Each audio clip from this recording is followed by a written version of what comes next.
Makapigil hiningang paragliding, patok na nature adventure sa Nueva Vizcaya. Ating pasyalan sa report.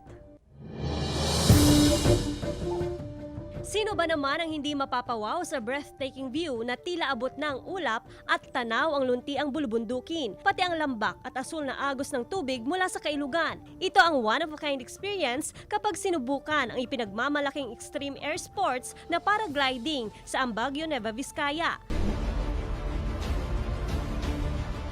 Ang sports, sinubukan ng vlogger na si Norway Ken Jesus, tubong Tuguegarao City, Cagayan. Vibing Nueva Vizcaya!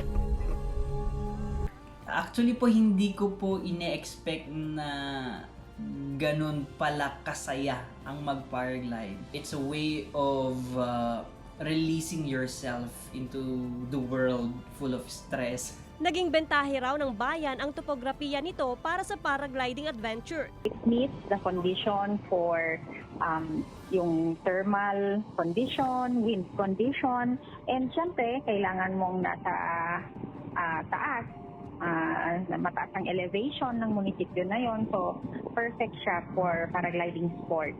Mga licensed pilot ang kasama ng mga turista at bisita sa paragliding na maaring tumagal ng hanggang 15 minuto. Dagdag kabuhayan din umano sa mga residente ang sports. Merong programa ang munisipyo ng Ambagyo, Local Development Pilot Program.